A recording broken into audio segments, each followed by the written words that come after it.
Mami, mukhang tayong dalawa lang ngayon. May show pa si Darling eh.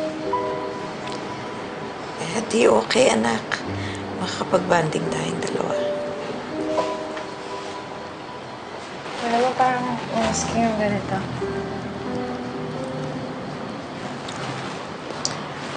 Kwentuhan mo naman ako. Anong bago sa'yo?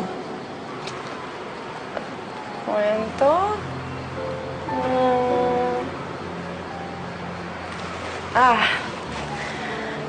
Meron ako matagal nang gusto ikwento sa'yo, Mami. May boyfriend na ako. Talaga? Sino? Actually, Mami, gusto ko na nga siyang ipakilala ng foreman sa inyo. Mabait siya. Tsaka, hindi niya ako sinusukuan kahit ang dami nating problema sa pamilya natin. Ito ba yung boss mo? Eh, hindi, Mami, si Pakoy po to.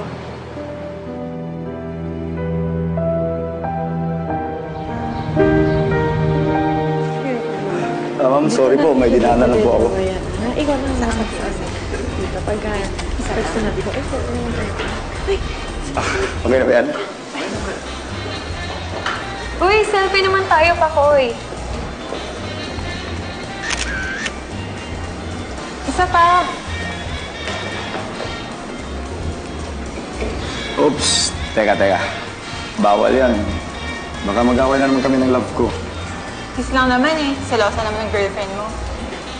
Ayaw ko lang siya bigyan ng dahilan para magselos. Ang swerte naman ng girl na yan. Sa totoo, ako nga maswerte. O sige, Ann, Cynthia. Mag-prepare muna ako. Okay. Bye. Nakilala ko po siya nung kasama niya pa po si Kentin. All the while, akala ko si Harry.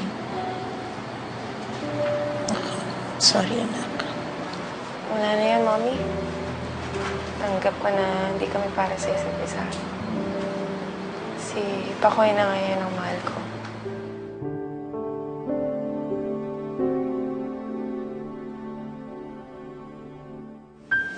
Hayop na si Lynette.